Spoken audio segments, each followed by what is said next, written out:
Hello, everyone, and welcome to day 3, reading through Joshua, 3 chapters at a time, over the course of 8 sessions, Monday through Thursday. So we will get through it in 2 weeks, and the occasion of this reading is for Lent. Okay, where we left off, we have read through 6 chapters, a fourth of the book of Joshua. They have prepared for their conquest and started their conquest of the Canaan land, crossed through the Jordan River, again as a bookend to the Exodus account. It started with crossing the Red Sea. It ends with their crossing of the Jordan River. They launched their campaign against Jericho. It was a success. Everything seems great through the conclusion of chapter number 6.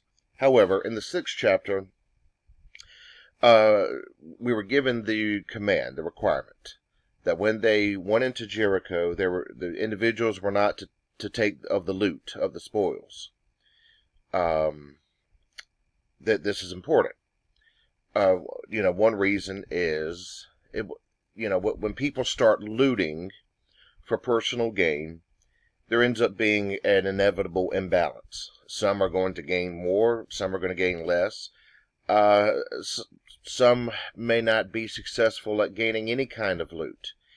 And so, what was occurring here, you want group solidarity, especially in the collectivistic world. You don't want some getting wealthy from God's victory, while others, failing to accumulate any of this loot. That's one part of the ethic. A second, the primary part of the ethic is it's a reminder that these are God's spoils. This is God's loot.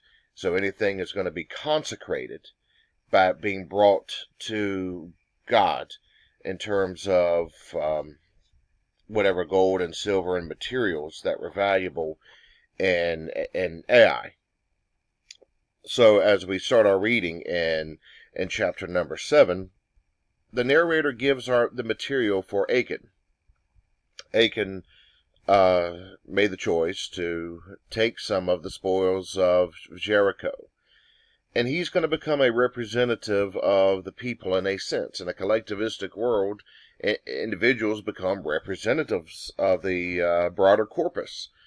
Later on, we find this, for instance, with Jesus, who becomes a representative of a broader corpus of the populace. Achan's greed is going to motivate him to take. Well, the problem is nobody realizes this until later on in chapter 7, they turn their targets to the city of Ai.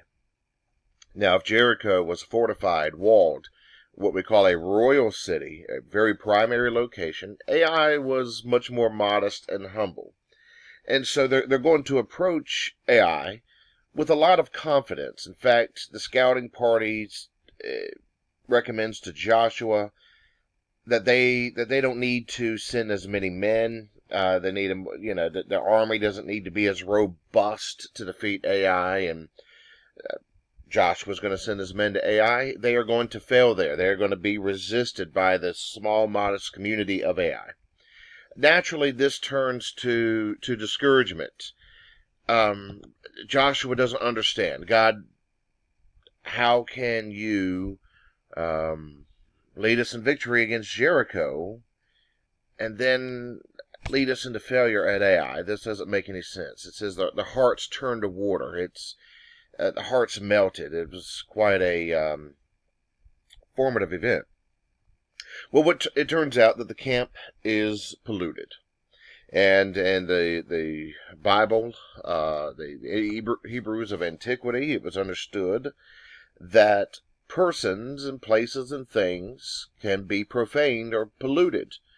And if a person takes on a polluted object, then that person and those associated with that person become polluted. Now, the materials of Jericho were polluted in a sense. They were not sacred. Um, they became sacred in the sense when they were brought and offered to God. However, greed in the Bible is always the antithesis of sacredness. It is pollution. I wish I had more time to exercise that thought, but I don't. And so Achan, his greed compounded with pagan wealth and materials, it's kind of a double pollution. And this was the culprit for Israel's failure at Ai. One individual could negatively impact the collective. That was how collectivism worked. And so they're going to turn their targets now on Achan. They're going to find him, locate him, they're going to stone him. There's no second chances here. Why is that? Why does it seem to be so harsh? Well, this group of Hebrews they went through years of a wilderness experience, learning religious, social, political boundaries, all of those things. You learn that when the stakes are high, that they were a group of slaves without God. Now they are a conquering army. The distinction is before and after God. The mistake is when they assume that it was on their own might. Then they become much more independent of God and become greedy. That's a theme and narration throughout Scripture. So Achan, he was responsible for knowing where the stakes really matter. And sometimes in life, where things are really important, critical, crucial, there are no second chances. There's one chance to make it right. Achan, in his own greed, hurt the community because the community was going to be punished for one man's deeds. Again, sometimes this can be hard to swallow, but remember, Scripture also goes on later on in the account of Jesus, or, the same name as Joshua. The community receives the benefit because of one man and Christ, and the benefit because of one man's crucifixion because of Christ. So that representation of the collectivism of the Bible, that door swings both ways, to benefit as well as disadvantage. However, largely at disadvantage until the time of Christ. All right, nevertheless. So they're going to stone Achan. Remember, the community had family members that died at Ai because of what Achan had done. So it goes into chapter number 8. They reapproach the city of Ai with success. The theme continues to be developed, that this is God's victory. That there's no individualism. There's nothing but solidarity with God.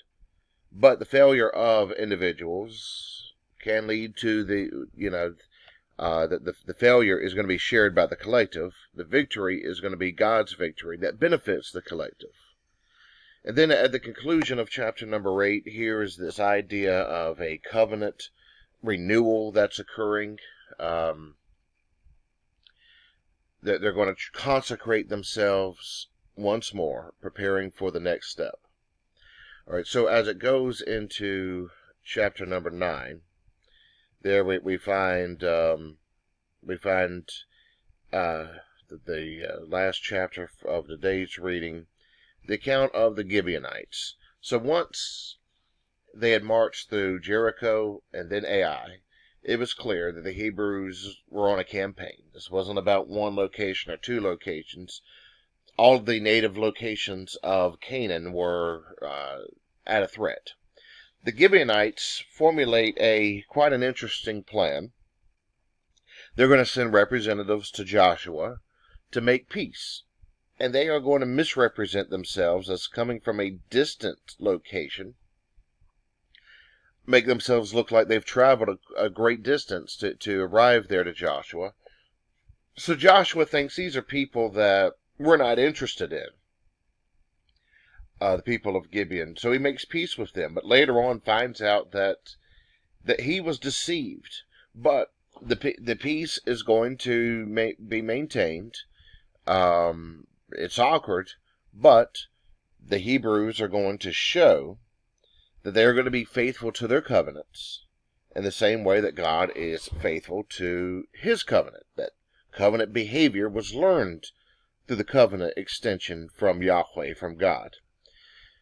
But however, as a means of punishment, if you will, to the Gibeonites, a means of reckoning, okay, they deceived Joshua, and so Joshua's got to do something to assert social dominance over them.